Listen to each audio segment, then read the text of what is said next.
Hello listener, আজকের টিউটোরিয়ালে আমি আপনাদের সাথে আলোচনা করব জাভার অবজেক্ট ওরিয়েন্টেড কনসেপ্টের মধ্যে মোস্ট ইম্পর্টেন্ট একটা টপিক, যেটি হলো অ্যাবস্ট্রাকশন।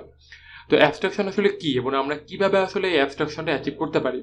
তো অ্যাবস্ট্রাকশন বলতে আসলে বোঝায় যে আমাদের কোনো একটা ডিটেলস ইনফরমেশন যদি ইউজারের কাছ থেকে আমরা হাইড করে রাখি, তো এই প্রসিডিউরটাকে বলা হয়ে থাকে অ্যাবস্ট্রাকশন। আমি জাস্ট ছোট্ট একটা এক্সাম্পল দিই। যেমন আমরা এটিএম বুথে যখন টাকা তুলতে যাই, তখন আমরা যখনই কার্ডটা পাঞ্চ করি তখন কিন্তু আমরা অনেক অপশন দেখতে পাই, যে ট্রানজাকশন, সেন্ড মানি, তারপর ব্যালেন্স ইনকোয়ারি। তো এখান থেকে কিন্তু আমরা যে কোনো একটা অপশন চুজ করে নিই। বাট এইটার ভিতরে যে ইন্টারনাল যে প্রসিডিউরগুলো, যেমন এই এটিএম বুথ মেশিনের মধ্যে যে প্রোগ্রামগুলো সেট করা হয়েছে, বা এটা যে কোন সার্ভার ইউজ করে, মাইস্কেল সার্ভার বা টমক্যাট সার্ভার কোনটা ইউজ করতেছে, এইগুলো কিন্তু আসলে ইউজার কিছুই জানে না। এই যে টোটাল ইন্টারনাল যে ওয়ার্কিং প্রসিডিউর, এই সব কিছু কিন্তু ইউজারের কাছ থেকে হাইড করে রাখা হয়। এবং এই যে টোটাল সিনারিও, এটাকে বলা হয়ে থাকে অ্যাবস্ট্রাকশন। দ্যাট মিনস ইউজারে এগুলো জানার দরকার নেই। তো এই অ্যাবস্ট্রাকশন আমরা জাভাতে অ্যাচিভ করতে পারি দুইভাবে। একটা হলো অ্যাবস্ট্রাক্ট ক্লাস ইউজ করার মাধ্যমে, এবং আরেকটা হলো ইন্টারফেসের মাধ্যমে। তো অ্যাবস্ট্রাক্ট ক্লাসের মাধ্যমে কিভাবে অ্যাবস্ট্রাকশন অ্যাচিভ করা যায়, তো এই জিনিসটা আমি ইক্লিপসের মাধ্যমে টোটাল আপনাদের কাছে ডিটেলস ডিসকাস করতেছি। তো এই জন্য আমি ফার্স্টেই চলে যাচ্ছি আমার ইক্লিপসে। তো আমি জাস্ট আপনাদেরকে একটা রিয়েল এক্সাম্পলের মাধ্যমে টোটাল অ্যাবস্ট্রাকশন এই প্রসিডিউরটা আমি বোঝাতে চেষ্টা করেছি। যে ফার্স্টে আমি একটি ক্লাস ক্রিয়েট করেছি, যেটির নাম হলো BSP limited. That means bulk SMS provider limited. তো আমাদের দেশে কিন্তু অনেকে এই বাল্ক এসএমএস প্রোভাইডার আছে, এবং এটি সম্পর্কে যদি আপনি যদি না জেনে থাকেন, তাহলে আমি আপনাকে একটু বলি যে এই বাল্ক এসএমএস প্রোভাইডার সার্ভিসগুলো কি করে। তারা তারা ইন্টারনেটের মাধ্যমে হাজার হাজার মানুষের কাছে, লাখ লাখ কাস্টমারের কাছে কিন্তু তারা সেকেন্ডের মধ্যে তারা তাদের ফোনে বিভিন্ন এসএমএস তারা সেন্ড করে দেয়। এবং বাংলাদেশে যে বিভিন্ন মিডিয়া কোম্পানি বলেন, বিভিন্ন ব্যাংক বলেন, তারা কিন্তু এই এসএমএস প্রোভাইডার এইসব কোম্পানির কাছ থেকে কিন্তু এসএমএস সার্ভিসগুলো কিনে নেয়। এবার আপনি মাঝে মাঝে দেখতে পাবেন যে আপনার মোবাইলে 222 বা 333 থেকে বাংলালিংকের বিভিন্ন অ্যাড আসছে, বা বিভিন্ন কোম্পানি, বিভিন্ন মিডিয়ার বিভিন্ন ইনফরমেশন আসছে। এবং এই জিনিসগুলো কিন্তু করা হয় এই বাল্ক এসএমএস প্রোভাইডার যারা আছে, এবং ওরা কিন্তু এই টোটাল জিনিসটা করে থাকে। এবং এই বাল্ক এসএমএস প্রোভাইডার সার্ভিস, এই যারা এই বিজনেসটা করে, এদের কিন্তু নিজেদের কিন্তু কোনো নেটওয়ার্ক নাই বা কোনো টাওয়ার নাই, কিছুই নেই। এরা কিন্তু জাস্ট একটা ইন্টারমিডিয়েট স্টেট হিসেবে কাজ করে। এবং এরা কি করে, এরা যে বিভিন্ন ভেন্ডর যারা আছে, যেমন বাংলালিংক বলেন, রবি, এইসব ভেন্ডরের কাছ থেকে এরা অর্ডার নেয়। এদের সাথে একটা এগ্রিমেন্ট আসে যে এরা কি করবে, বাংলালিংক বা রবি এদের নিজস্ব ওদের সার্ভিসগুলো আর ইউজ করার মাধ্যমে এরা জনগণকে এই এসএমএস সার্ভিসটা ওরা দিবে। এবং এই তখন যখনই এরা বাংলালিংক বা রবির সাথে চুক্তিবদ্ধ হয়, তখন বাংলালিংক বা রবি এদেরকে বলে, ঠিক আছে, তুমি আমাদের সার্ভিসটি নিতে পারো, বাট এখানে যে নেটওয়ার্কের যে সিস্টেমগুলো, যে নেটওয়ার্ক যে স্টাবলিশ করবো আমরা, যে এখানে ডিসকানেক্ট করবো, এই টোটাল জিনিসটা কিন্তু আমরা করে দিব, এটা কিন্তু তোমার করার দরকার নেই। তো সে কি করলো, সে একটি মেথড বানালো, যে ভয়েড সেন্ড এসএমএস, এই নামে একটি মেথড সে ক্রিয়েট করলো। এবং এই মেথডের মধ্যে ওকে কিন্তু ফার্স্টে বলে দিচ্ছে যে তুমি এই দুটো মেথড কিন্তু তোমাকে রাখতে হবে। যে কি মেথড,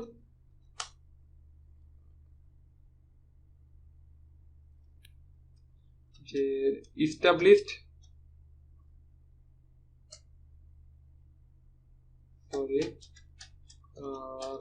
কানেকশন উইথ টাওয়ার, এই মেথড দুটি তুমি অবশ্যই রাখবা। তো ও কি করলো, ঠিক আছে, ও কি করলো, এই মেথডগুলোকে অ্যাবস্ট্রাক্ট ডিক্লেয়ার করে দিল।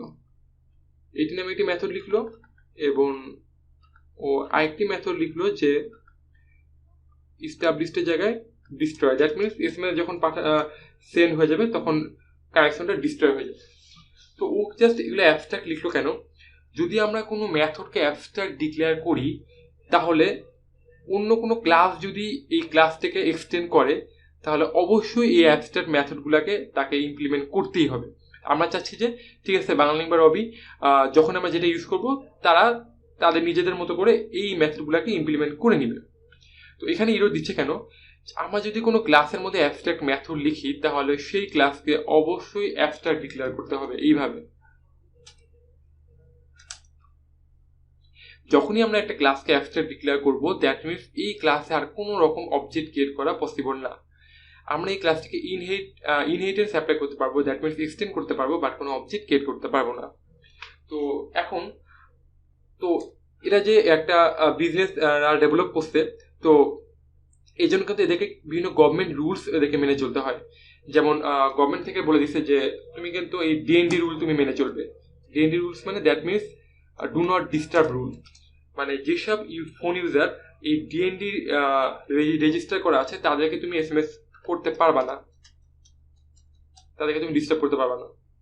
তো ও যেহেতু জানে এটা গভর্নমেন্ট থেকে এই রুলসগুলো মেনে চলতে হবে, তো সে প্রোগ্রামার কি করলো, এই মেথডগুলো লিখে দিল যে ডিএনডি ওকে, মানে ডিএনডি তারা মেনে চলতেছে।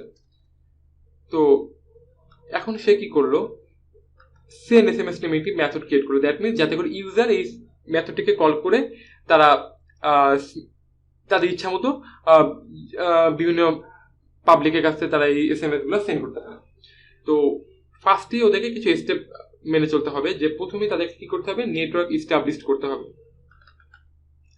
তারা যেই সার্ভিসের সাথে ইউজ করতেছে, যেমন বাংলালিংক বা রবি, তাদের সাথে ফার্স্টে কি করতে হবে, নেটওয়ার্ক ইস্টাবলিশ করতে হবে। এবং এরপরে তারা কি করলো, মাঝখানে তারা এই ডিএনডি রুলসগুলা, গভর্নমেন্টের যে রুলসগুলা ওরাও দিল যে এগুলোও মেনে চলতে হবে তাদেরকে।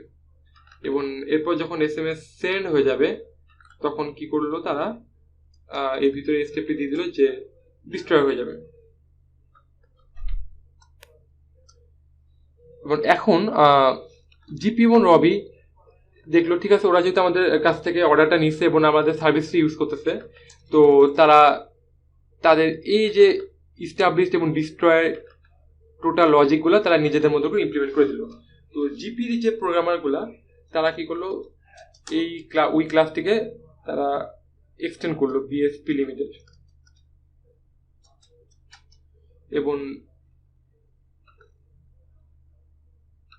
ওকে, যখনই এই ক্লাসকে এক্সটেন্ড করলো তখনই তারা এই বিএসপি লিমিটেড ক্লাসটি থেকে দেখতে পেলো যে এখানে দুইটি অ্যাবস্ট্রাক্ট মেথড আছে এবং এগুলোকে অবশ্যই ইমপ্লিমেন্ট করতেই হবে। তো তখন এ কি করলো, বাংলালিংক বললো, তখন বাংলালিংকের প্রোগ্রামাররা এই ইস্টাবলিশ কানেকশনের মধ্যে তারা তাদের বিভিন্ন লজিক মেথড সার্ভার সাথে কিভাবে কানেক্ট হবে সবগুলো লজিক লিখে দিল। এটা অনেক বড় একটা টোটাল, অনেক হাজার হাজার লাইনে বিভিন্ন কোড হতে পারে এখানে। তো আমরা জাস্ট একটু সিম্পল জাস্ট আমি এই লাইনটা প্রিন্ট করাচ্ছি যে GP network is connected. Just আমি লাইনটি প্রিন্ট করলাম কেন, আমি জাস্ট এখানে যেন দেখতে পাই যে আসলে কানেকশন ইস্টাবলিশ হয়েছে নাকি হয় না, কোন মেথড আসলে কল হয়েছে, এই কারণে। তো এখানে দিল ডিস্ট্রয়। একইভাবে রবি কি করলো, রবিও এই এসএমএস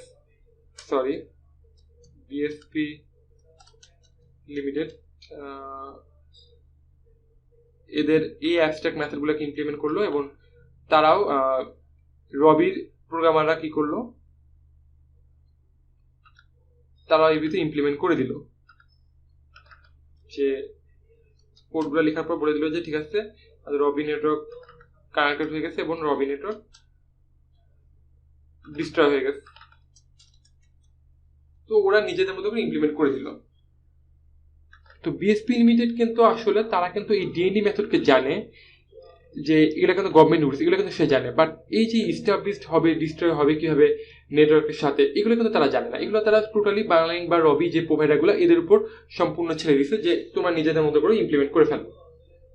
এখন ইউজার, দ্যাট মিনস আমি একটা কোনো ব্যাংক সার্ভিস, এই ইউজারটা বা কোনো মিডিয়া, আমার একটা কোনো মিডিয়া আছে আমার, তো আমি চাচ্ছি যে আমি 1 লাখ মানুষের কাছে আমার এই প্রোডাক্টসের আমি প্রমোট করতে চাচ্ছি। তো আমি বিএসপি লিমিটেডের কাছে আমি গেলাম, তো ওদের কাছে আমি চুক্তি করলাম যে ঠিক আছে আমি এত টাকা দিচ্ছি, তুমি আমাকে 1 লাখ ইউজারের কাছে আমি এসএমএসটা দিতে যাচ্ছি। তো ওরা বলে ঠিক আছে তুমি ইউজ করো আমাদের সার্ভিস। তো আমরা এখন ইউজ করতেছি যে বিএসপি লিমিটেড ইউজ করতেছি বি ইকুয়ালস টু, এখনো আমি চাচ্ছি ঠিক আছে আমি এয়ারটেল যারা কাস্টমার আছে যারা এয়ারটেল ইউজ করে তাদেরকে আমি দিতে। তো আমি এই জন্য আমি এয়ারটেল না, আমি যারা রবি ইউজ করে তো ওদের কাছে দিতে। তো আমি এর জন্য রবি একটি অবজেক্ট ক্রিয়েট করলাম। এখানে বিএসপি লিমিটেড হলো আমাদের প্যারেন্ট ক্লাস এবং নিউ রবি হলো আমাদের চাইল্ড ক্লাস। দ্যাট মিনস আমরা এই চাইল্ড ক্লাসের অবজেক্টকে আমরা কি করলাম, প্যারেন্ট ক্লাসের রেফারেন্সের মাধ্যমে আমরা রেফার করলাম। এখন আমি বি ডট জাস্ট আমি সেন্ড এসএমএস মেথডটি কল করব, এর মাধ্যমে আমাদের এসএমএস চলে যাবে আমাদের ডিজায়ার যে পিপল যাদের কাছে আমি পাঠাতে যাচ্ছি। আমি যদি অবশ্যই প্রোগ্রামটি রান করি, তো দেখুন এই যে রবি নেটওয়ার্ক কিন্তু কানেক্টেড হয়ে গেছে এবং আমাদের গভর্নমেন্ট যে রুলস এগুলো কিন্তু ওকে আছে এবং রবি নেটওয়ার্ক এসএমএস সেন্ড হয়েছে এবং রবি নেটওয়ার্ক ইজ ডিস্ট্রয়।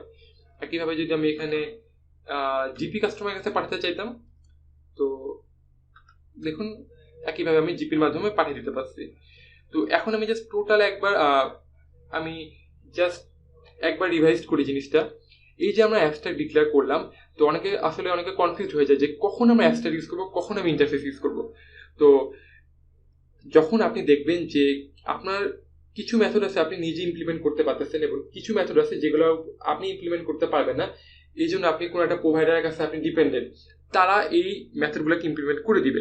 তো এরকম যদি কোনো সিনারিও ক্রিয়েট হয় আপনার সামনে, তখন আপনি অ্যাবস্ট্রাক্ট ক্লাস ইউজ করতে পারেন এবং যেসব মেথডগুলো আপনি ইমপ্লিমেন্ট করতে পারবেন না, অন্যের উপর আপনি ডিপেন্ড করে আছেন, সেই সব মেথডগুলোকে আপনি অ্যাবস্ট্রাক্ট ডিক্লেয়ার করে দিন। এবং যখনই আমরা কোনো মেথডকে অ্যাবস্ট্রাক্ট ডিক্লেয়ার করবো, তখনই ওই ক্লাসকে যদি কোনো ক্লাস এক্সটেন্ড করতে চাই, সেই ক্লাসকে অবশ্যই এই অ্যাবস্ট্রাক্ট মেথডগুলো ইমপ্লিমেন্ট করতেই হবে। এবং অ্যাবস্ট্রাক্ট ক্লাসকে আমরা কখনোই অবজেক্ট ক্রিয়েট করতে পারবো না, এই জন্য আমরা অল টাইম অ্যাবস্ট্রাক্ট ক্লাসকে আমরা কি করি, ইনহেরিটেন্স অ্যাপ্লাই করি।